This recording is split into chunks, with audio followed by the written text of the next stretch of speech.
Some nice meditation Something, music or yeah. something. Anybody got a birthday? Give me a mom, sleep there. Happy birthday.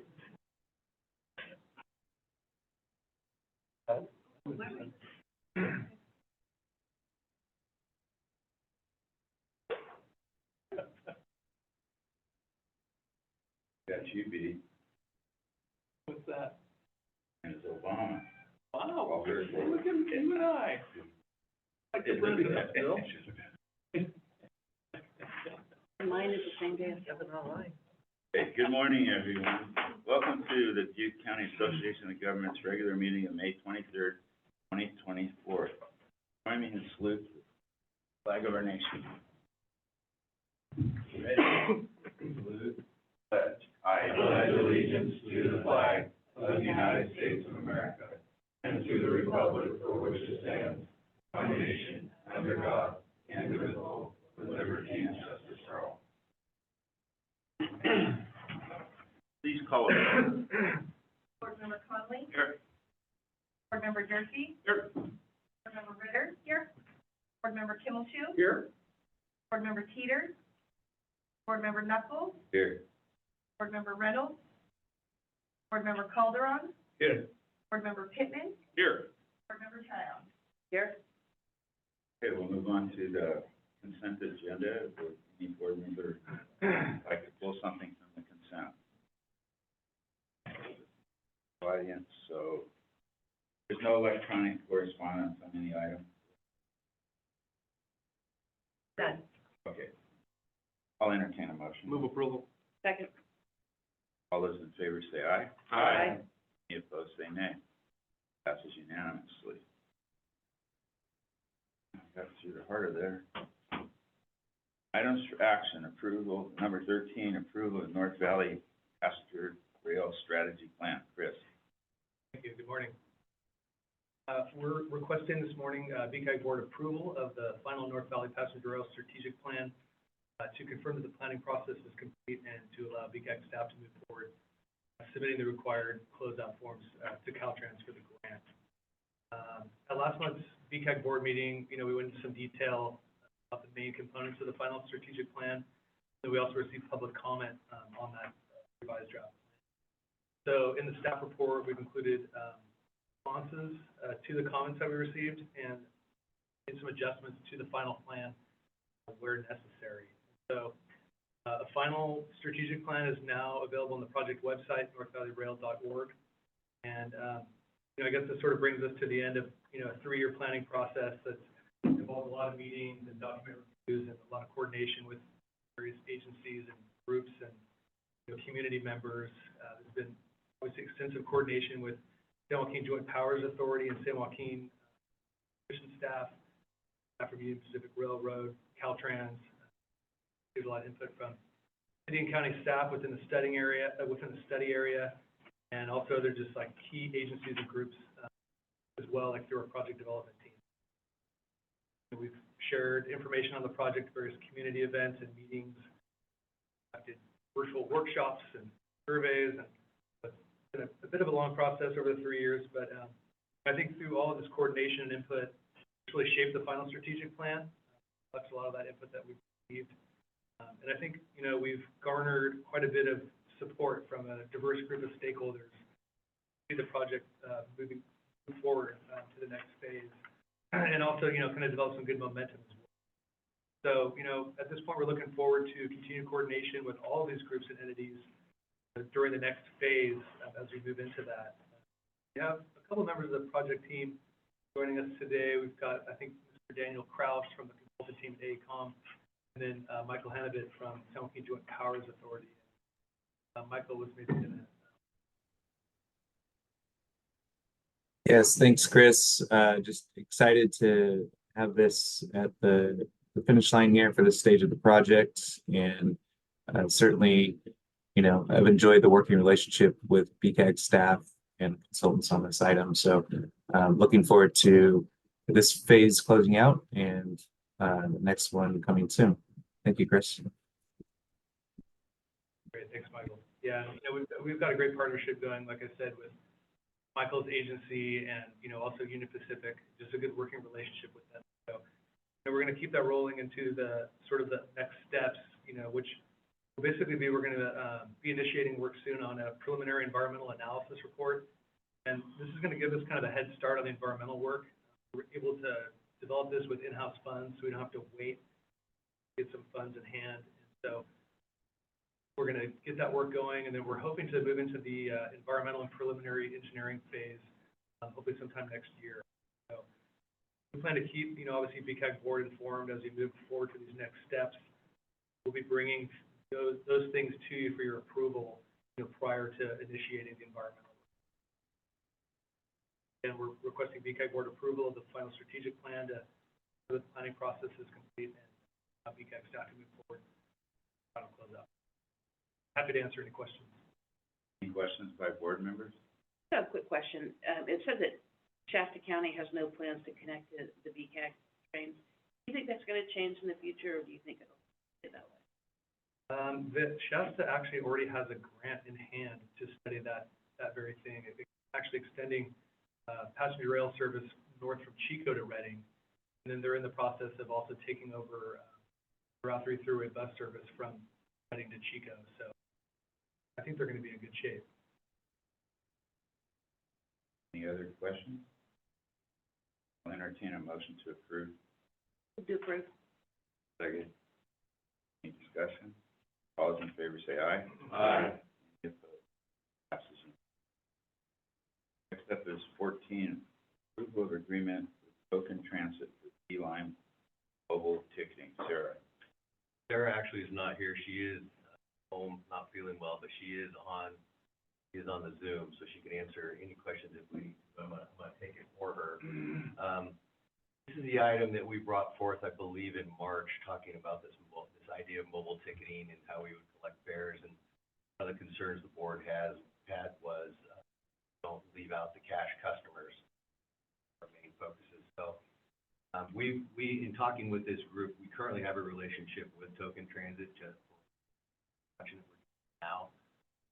They came forward really with the best alternative for us to expand that, additional options, of which cash collection is still one of those options. So we kind of made it known that was, I don't know that we're really talking about, we're not replacing our existing, talking about trying to expand our current system, more cash options available, take us in the direction of being able to remove those fare boxes off of us. So it'll be a slow transition, but we seem to have a pretty good understanding with them that cash collection and how we accommodate that and make that even better. So we'd like to go ahead and move ahead with them and develop that expansion. That's what this we go ahead and work on an agreement. Questions or comments? Good questions. In the expanded system, I think we had discussed possibly there could be some type of a credit card or a check card that they could, a preloaded card they could use. Will that still be part of this? That's all part of it, yeah. Andy, did you say that the fare box recovery is not anticipated to change at all, change over to this system? It doesn't appear so. One of the things that we wanted to find out was how much of the cash do we collect? How much does that account for fares collected? And what we found out is, really, we had to talk to a couple other organizations. And what we found out is a lot of those organizations are finding that it's low single digits is what their fare accounted for. So a lot of people are using mobile app and they're buying tickets like that. One of our concerns was, well, if our cash collection accounts for 10, 15, 20% of our fares, that's kind of a bigger lift. So we think we have a pretty good understanding that we're in that high single digit, 7 and 10. I feel like go ahead and start to move forward with it. Still protect that level. Do you have any idea if there any areas counties that are not really up to the level of Chico, Oroville, stuff? I don't think so. It seems like, and Sarah, you might be able to chime in if you have any, thoughts on that. It doesn't appear that there are any specific areas that are more cash or not. Most all people have the phone on them, and the app is pretty good at accommodating. So we haven't really been able to distinguish that if there's a specific area that's different or unique. That's Yeah, correct, yeah. Andy. Do you have anything to add, Sarah?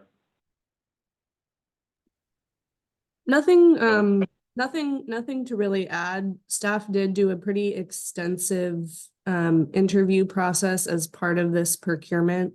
And we had landed with Token Transit. We've been working with them the last 5 years on our current system, and we're feeling pretty confident that the upgraded validators and expanded cash options may meet the needs of our users. Okay. Public comment on this matter, which is the agreement for token transit for Beeline Mobile. No public comment, we'll close that. Wishes of the board. Second? All those in favor say aye. Aye. Any opposed, say nay. Passes unanimously. Good job, Sarah. Thank you. Number 15, approval of agreement with the Ferguson Group. Here. Yeah, we are on a kind of a rolling 2-year agreement with the Ferguson Group. We've had them working directly with BCAG beginning back in 2008, largely when we funds for Forest Highway project, Forest Highway 119 or Highway, and then that moved into helping your funds approvals for all of the Highway 70. We've had a really good relationship with the Ferguson Group, and since our relationship several years ago, the County of Butte has an agreement with them. It's somewhat, I guess it is a rider more or less, or in addition to our existing agreement. We have this base agreement that Ferguson Group and the county rides on that. Also, the town of Paradise, I believe, is working with the Ferguson Group. The city of Oroville is wanting to work with the Ferguson Group. So with this particular re-upping of the agreement, which is going to be up in June, I suggested to Christy Moore, who is our representative with them, that we take another look at the agreement. So I didn't rewrite the agreement, but I revised it to make it still largely contain the same relationship that we have with them, but also allow other 501c3s and joint power agencies in the county to work with them if they would like to. So having this base agreement with us still allows the town of Paradise to move on with the agreement they have, the city of Oroville to do whatever they want. The county will still continue to have their agreement. But I felt like it would make more sense if the agreement was still largely the same for us, for BCAG. Doesn't preclude any of the agreements, individual agreements that jurisdiction would have, but also made it available to other entities that could benefit from their services. And kind of having us all hearing off of this base agreement allows the Ferguson Group to speak on behalf of the entire region and maybe all the people within the region. Maybe we can work with individual jurisdictions,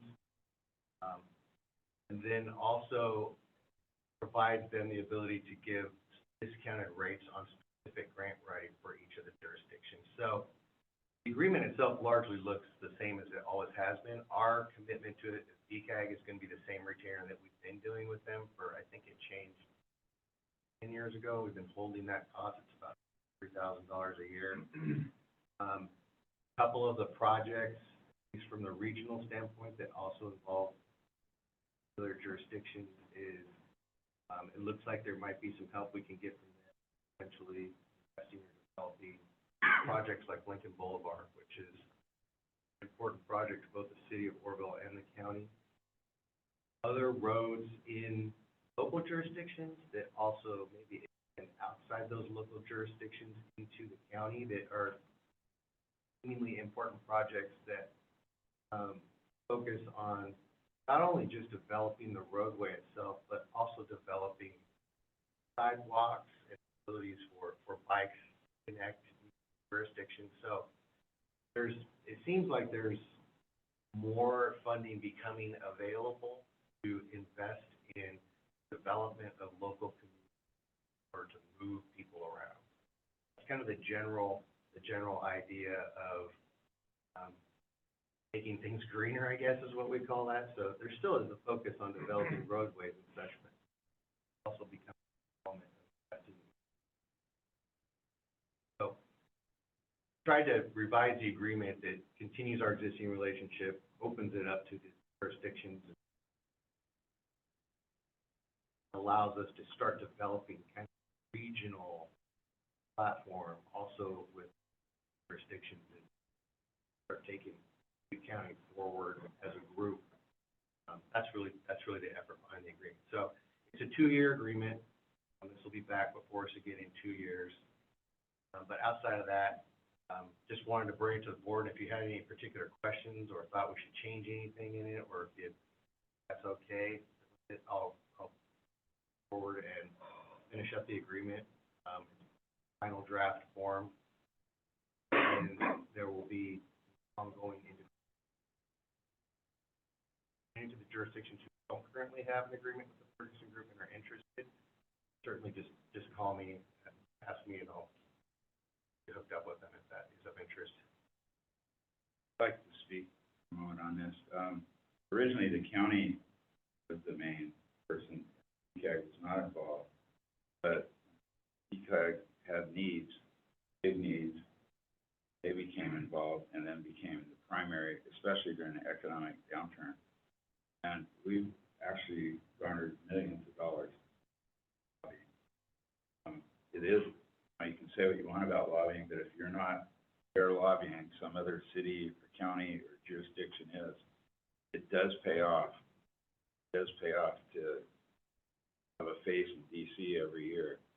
And that's been millions of dollars. I remember when they called the Forest Highway 401, called me like 8 o'clock in the morning, and I was like shocked, so happy. But it was because I was the person there putting a face to it. So, something for every jurisdiction to agree to, and I think that's 60,000 here. And questions or comments by the board? I like the idea of having some kind of clause in it that says other jurisdictions. I don't know, Biggs or Gridley, need some help in lobbying. I think that if everyone in Butte County is involved with one lobbying group, we'll make a more unified effort. And I agree with what Supervisor Connolly said, is that we have had great success with the Ferguson Group, especially over the last couple of years, getting earmarks from our local legislators, not just our local congressmen, but from the senators as well. So I think it's money well spent. Yeah, I essentially the revisions that I put into the agreement are the word partners. That directly. So you did it kind of as an umbrella, but they still have their own individual relationships with them. Any other questions? I'll entertain a motion. Public comment on this matter? Was that? Entertain a motion. Move approval. I'll second. All those in favor say aye. Aye. Any opposed? Passes unanimously. We're on to item 16, it's an item for information, federal transportation improvement program development. Good morning, Board. This next agenda item is an information item. BCAG, as the federally designated metropolitan planning organization, is required to prepare a federal transportation improvement program. An information item to inform the Board and the public that BCAG has initiated this process. The purpose of the FTIP is to identify all transportation-related projects that have federal funds or require some type of federal approval from the Federal Highway Administration or the Federal Transit Administration. This is one of the regular programming documents that we do every 2 years. We work through this process with with our Transportation Advisory Committee. Just an information item, covers the next 4 federal fiscal years, beginning October 1st of this year, and spans out to federal fiscal year 27-28. Typical funded projects in the FTIP include the State Transportation Improvement Program, Caltrans's State Highway Operations and Protection Program, Federal Transit Administration for Butte Regional Transit, BCAG's Congestion Mitigation and Air Quality Program, federally funded active transportation projects, your local federally funded highway bridge programs and highway safety improvement program projects. So it's something that we do in-house and work with the committee to get it done. It is required to be adopted by September of this year. Once the document is completed, we'll have a public hearing and workshops and do our outreach as we normally do. Comments by the board? I do have a question. Yes, sir. How much input does a community have in making the plans for its said community safely? Great question. The FTIP is the Federal Transportation Improvement Program. It's a program to BCAG's long-range regional transportation plan sustainable community strategy that we have been working on for the last couple of years. We do extensive outreach. So the FTIP is the action to the plan. Where the community really gets involved is in development of that plan. And then once the funding is secured and locked and it's a for sure thing, it goes into the FTIP. So the mechanism for the community to express their priorities and the input, it's really in development of that plan that's also as part of your own respective local planning processes.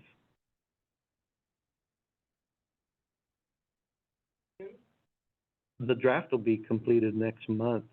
There's a new air quality conformity analysis and determination that's also done, along with the new FTIP as well as our RTPSCS. The FTIP has to be consistent with the RTP. That's a requirement. It's really just the action to the plan. The current 2023 FTIP has, I think we're on amendment number 5 or 6. So once it's adopted, the BCAG board can amend at any time as funding conditions change. For example, somebody's successful with federal grants, we amend it. Have a scheduled date for that workshop? Not yet. Once the draft is done, then I'll notice it on site. But really, our public involvement process is really us going to the community and inform the public. These are the planning and programming activities that this agency does. I think there's a farmer's market tonight, so I will be there along with transit staff and try to get people engaged. Typically, those folks who are interested get engaged and find a way. I've observed you several times in Orville. Thank you. Yeah. The conversation, the discussions over the Washington project, Public Works Directors had a number of public meetings and 90%. Mm-hmm. So the public is very interested in any new road project. We didn't have to instigate too much because the comment came very quickly. In Orville, we're doing what we call Government 101 class every month. Department head is sitting down with about 40 people signed up. That's also helped the process, so they understand when and where their comments become very valuable. Last meeting with our Public Works Director, and it was very heavily attended, and very good response. The public really doesn't know what government is. They don't understand, so I try to, we do the outreach. Say, this is the F-tip, for example. We have programmed $2.5 million in congestion mitigation and air quality funds for both Washington and Table. So it's important for the public to come and be included as part of the RTP SES and as well as your outreach. And once that funding is secured, then it goes into this required document. I got it. See the public involved as you show them the project. Yeah, there's a lot of projects under construction. The 162, the 99 Pikeway, in Paradise is always under construction.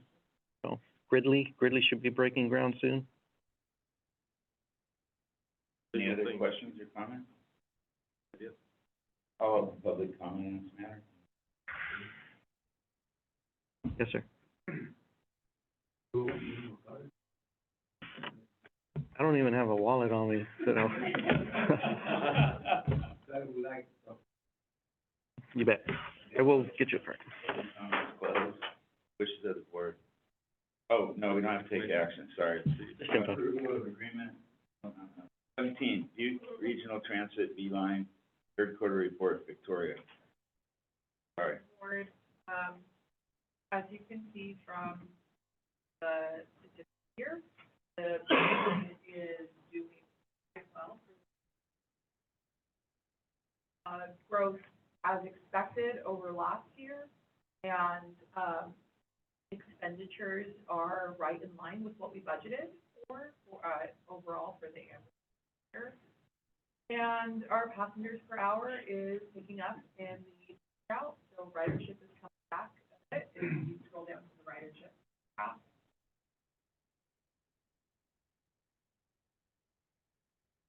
You'll see that this is still trending upwards. So all things considered, this is just our new baseline, and everything is looking exactly what we expected. We're not meeting the 20% fare box recovery ratio for Chico, and 3 of the systems are not meeting the previously stated recovery ratio, but we did use a adjusted ratio and did those fare boxes to one number to remember. And then the state of California as to how they're collecting that information and how they're mandating that recovery. So we are still in a waiver period from the state of California for that. They've also allowed us to use other agencies to use non-state funds that requirement. So we're not in any shortfall there because there are those non-state funds that we. But the buy-in from the public is still hovering right around 10% for all systems. If you scroll back up, everything honestly it looks fine. We had one preventable accident in the quarter, which is more than we wanted, but is reasonable over 3. And there were 7 valid complaints, which I think point to the fact that ridership is going back up. Also, that people feel comfortable telling us when something.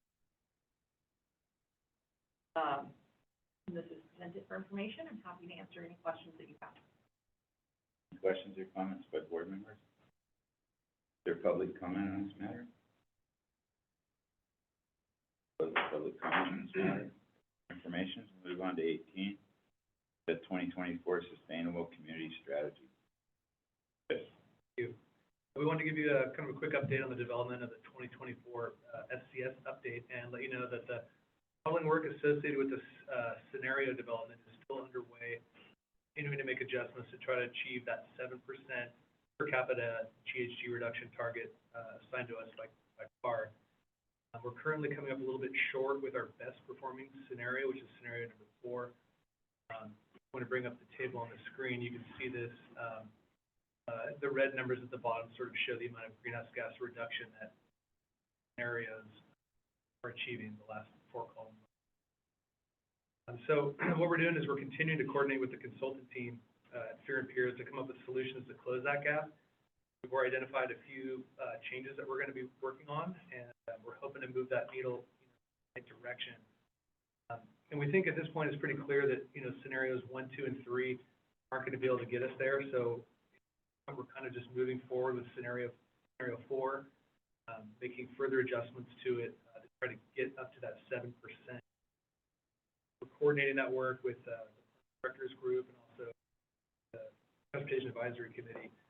And so in the event that we're unable to meet the target, the statute under Senate Bill 375 requires us to undergo what's called an alternative planning scenario, or APS.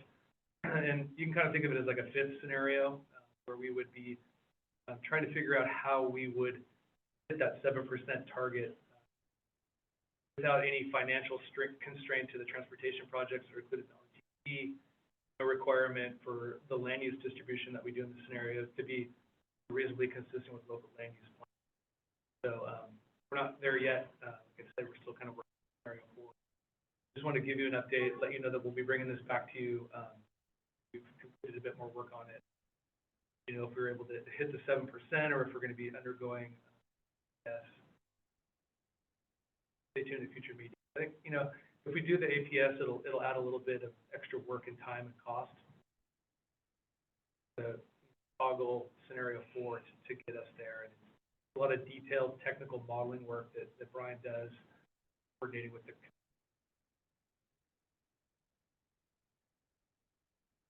Questions or comments by the board? The public comment on this?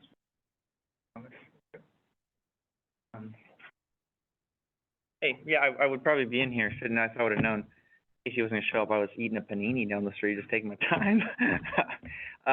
I'm surprised to hear that even in the best scenario we have planned, we can't reach just a 7% greenhouse gas reduction target. Other counties, almost everybody has higher numbers than that if they're dealing with this at all. And Chico has so much in our general plan that tries to orient us towards reducing greenhouse gas emissions. And just promoting transit-oriented development, trying to mode shift. We have plans for really scaling up the bikeability in our community, which you'd think would really cut the emissions. We're half the population overall, so and I just wonder, and I guess I'm thinking, I feel like our local government should be discussing this too, because it's our local plans that you're working with to try to make this target work.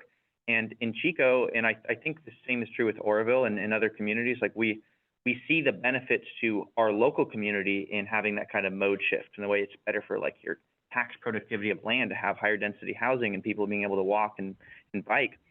And I know in Chico, it's we have these ideas to do these really cool projects, which would align perfectly with the sustainable community strategy. And we need the money to do that. So we need to have good projects that can get funding. And I mean, unless I don't understand this correctly, in order to make these scenarios actually happen, we're going to need funding from the larger governments. And so if we can't even imagine we're going to have a 7% greenhouse gas reduction target, I feel like we're not thinking ambitiously enough. And because we do have so much alignment in these interests, we should be looking at, as our local governments, I'd say Chico, but probably the same for other jurisdictions, about imagining better projects that we could have funded so that we would be overshooting this. As would be ideal, I'm going to address that because you're Care to identify yourself? My name's Addison Winslow. I'm the board alternate from Chico. I'm going to address that because I'm just bringing up something, not a lot of seeing the reality of this situation that we're in. So all of these scenarios calculated model, and modeling is an exact science. Everyone uses, tries to apply. And I think what we're finding, and Brian's probably better to dive into this if he wants to add more detail. We are finding that a lot of the things that we are putting into the model that we think have a good impact, all the things you're saying, no, they don't calculate out. So what we're finding ourselves in the situation is that got these models that we have to use to predict how decision-making and the types of projects that we pursue are going to impact and generate these numbers don't hit targets. Having said that, you're right, most of the jurisdictions, Chico's one of them, everybody recognizes that doing projects and plan to make communities more accessible, usable for all modes of transportation is a need. And we're all kind of doing that. This is probably, in the last few years, types of projects that are coming up are projects that have more and more reliance on connecting sidewalks, creating bike lanes, connecting bike lanes, making other modes of transportation more accessible and more convenient. The problem is that the modeling and the criteria that we need to use to try to show that that's happening doesn't really apply. So we're not the only ones in this situation. Lots of people. What it's going to do is it's going to drive a little bit more of a difficult discussion with CARB, because CARB is really the one that's driving this. And what types of things that we do have the most, seemingly have the most impact and the right things to do, but don't. Electric vehicles. Electric vehicles don't really get recognized as a greenhouse gas reduction. Why? Because even though they're reducing greenhouse gases, all of the modeling and policy being driven by CARB is on vehicle miles traveled. So it's the number of cars traveling. It doesn't matter if it's electric credit. CARB believes that they've already taken credit. So there's this kind of awkward discussion going on at the higher levels. Where does CARB reflect that? Where does that? Brian can explain that one pretty good. Yeah, so Assembly Bill 32 looks at all greenhouse gas sources, transportation. And it filters down to the state. So the state takes credit for what policies it implements. So for 2035, all new vehicles will be electric vehicles. The state takes credit for that. So we're not allowed to take credit for any new emissions, reductions for vehicles, electric vehicles. We're not allowed, that's not included. Not on the top. So they don't want to double count, for us to count it and them to count it. There has been pushback by MPOs. CARB is standing their ground at this time. So it'll be interesting. Some of the larger MPOs were able to get it in previous yeses. I think CARB is. So it almost sounds like a slot machine that's just never gonna pay off. You know, it's difficult enough, like to add one, look at it 20 years ago. For that, point 4.3, so we're positive emissions, positive. This is reflective of also the SB 150 a couple years ago to see where everybody's at with it. But that's about where we fell. That's about where the entire Central Valley fell. We're basically at 2005 in terms of around communities like from Paradise. Probably pretty similar traffic congestion. DMT hasn't changed though.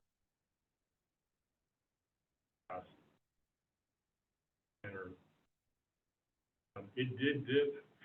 You know, we were 10% below in 2012. Coincides with the economy. Economy is something we're not able to factor into our models. Factor obviously stagger the local jurisdictions. So that's, you know, the economy is strong right now, making it very difficult for us to go from 0% in 2022. 13 years to get to 7% reduction. Strong economy, transit's down from 2005. Find it slowly, where it showed, you know, it's taking back and it's taking out. So a lot of these things are not controlled by regional agencies. put in the land use, transportation projects, funding. Other than that, there's not, makes it very difficult. So it looks like the only changes are gonna be in the mode share. There's no numbers for scenario 4. Yeah, so they're decreased. So scenario 4 is basically the same as scenario. Yeah, well, I think I might say something else. Also, I can't read it from back there. So if you don't mind, yeah, I know, I have glasses somewhere. Finish my response. Scenario 3 has the same. Thank you. Scenario 3 and 4, same land, transportation project. Added off-model things, so things that you can't calculate in the model. What we did is we increased transit, or decreased fares 25%, increased transit frequency, how often it operates.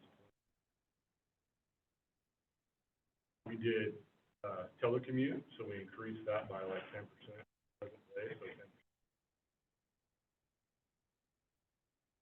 so 10%. Telecommuting, looked at telemedicine, also incorporated telemedicine. So trip reduction, we added 10% more bike lanes. Got 0.4% reduction with all those things. So these are using CARB's methods. So we're using their templates, their exact formulas. They want us to use very minimal, quite a large effort.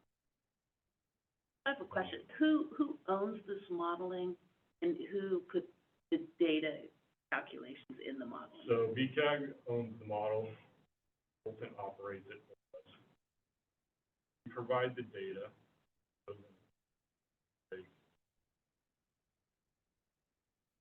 Roll totals that we use are really, methods that we use in the model are really controlled. So we have to use to control how much, what population, what assumptions we can make regarding trips and vehicle trips and how much reduction. This is what we're finding with the CAT modeling they want to use for insurance.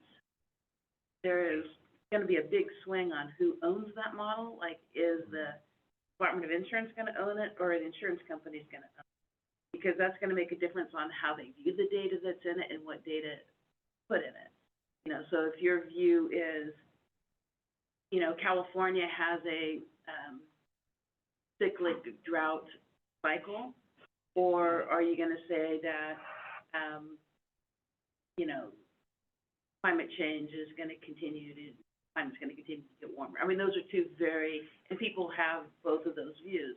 So those are two very different views. So if you're putting, you know, either one into your modeling system, that's going to really change what your outcome is, especially like for insurances and things like that.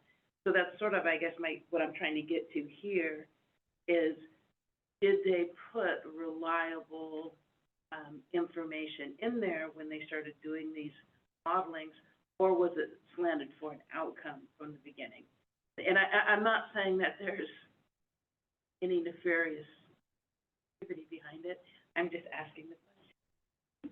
Yeah, I mean, the data that gets put in, so if you look at, we put existing land use, travel patterns. We generally know where the people are, where they live, our employment is. We did, our consultant PlaceWorks, we did a travel study, so cell phone information, if you recall that, we can track kind of patterns, like what's going in and out of the county, where people that information in. So the base data is pretty solid.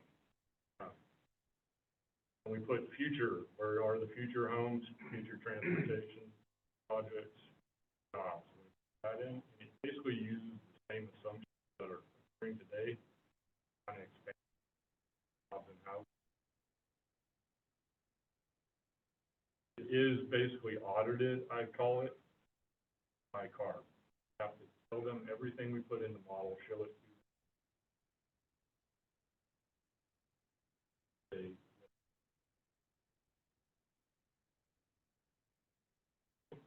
I'm still not totally convinced that this model is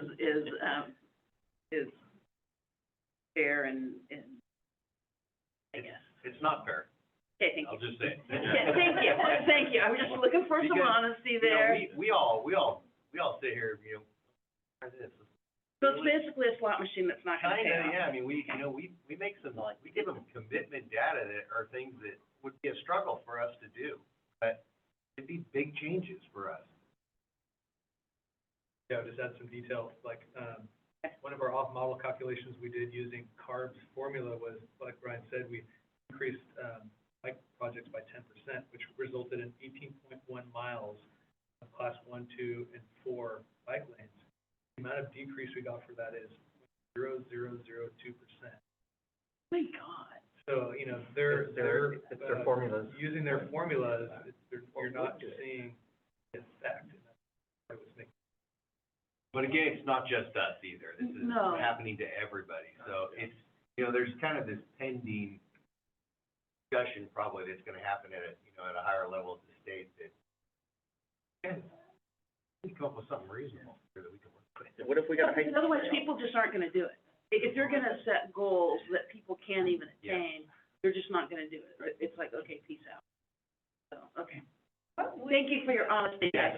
I asked it about 3 different ways, and I was just trying to Okay. Yeah. What would be the vehicle miles saved if we did get credit for electric vehicles? What would be the VMT that would be? So electric vehicles, they don't save any VMT, right? You're still driving. There isn't. You still have the wear, but you don't have the. Problem is, we actually get kind of we get a kind of negative thing to our EMT, and because it's cheaper in the long road, it's cheaper to operate. Cost, the auto operating cost is faster. So we get, so in year 2035, auto operating costs is lower than a according to what ARM has given us to for auto operating costs, so fuel costs, so there's gonna be more electric vehicles, less auto operating. Do they include the price of the vehicle in that? Maintenance, tire wear, No.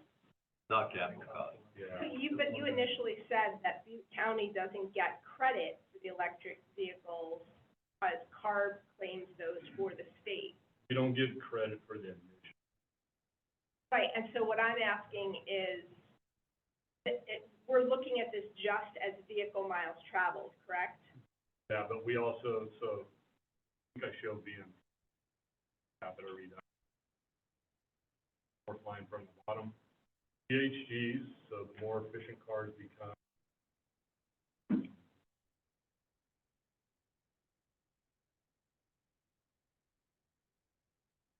They will become cleaner. Does that mean it goes up? Because the vehicles are cleaner and seemingly easier and cheaper to operate, you drive them more often, driving up. It's not because they're cleaner, it's just cheaper. Okay.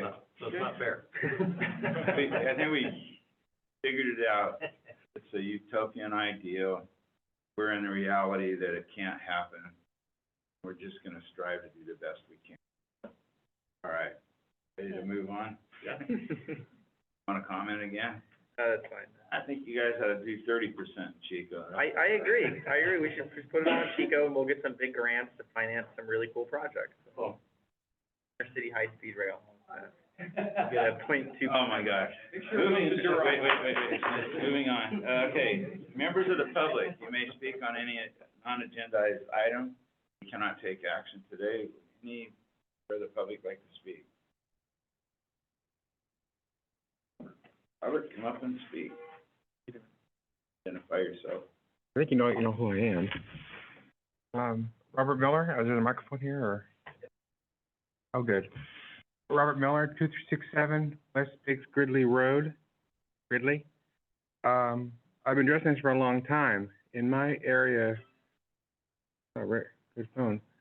In my area of the county, years ago, there was transportation between Gridley and, Yuba City, Marysville area.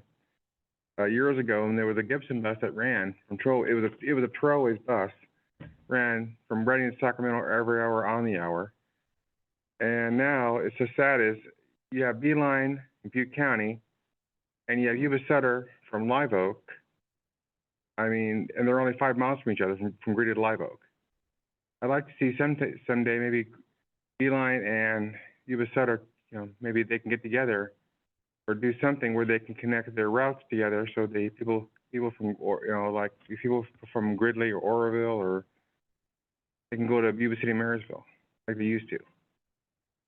And I'd like to see maybe if BCAG can look into talking to Sutter County, and of course Yuba County too, but maybe so people can, ridership can, and even people from Yuba Sutter County can come up to Butte County.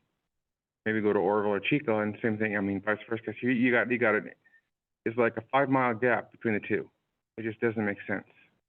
And I mean, Glenn County, they have their rides in here in Butte County. It doesn't make sense.